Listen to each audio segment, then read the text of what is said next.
Patay sa shootout ng isang suspect sa pagnanakaw ng motorsiklo sa Cainta, Rizal. Patuloy naman tinutugis ang kasamahan niyang nakatakas. Narito ang report ni Jay Sabale.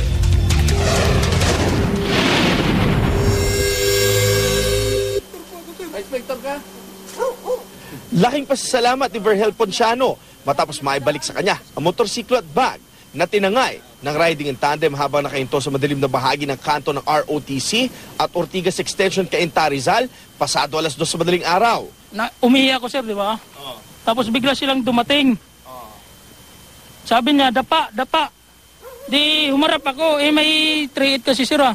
Di tumalikod ako, dumapa ako dito, sir, kasi dito na kasi sira. O ngayon, kinuha nila yung motor, diretso. Mabilis daw na tumakas sa mga sospek papunta sa magkabilang direksyon. Agad na nagsumbong si Ponciano sa PCP-1 mobile operatives na di kalayuan sa lugar. Wala pang ilang minuto, naispatan daw ng mga pulis ang motor ng biktima, kaya agad nilang sinundan. Matapos ang ilang minutong habulan, na-corner ang sospek sa Valley Golf sa Barangay San Juan, Cainta at dito na siya nakapagbarilan sa mga pulis.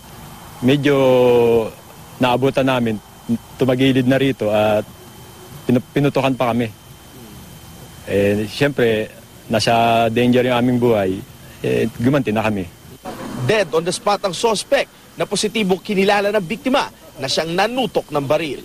Maliban sa motor at bag ng biktima, nakuha din sa suspect ang isang kalibre 38. Patuloy ang follow-up operations ng Cainta Police sa isang nakatakas na suspect. Para sa unang balita, Jay Sabale reporting.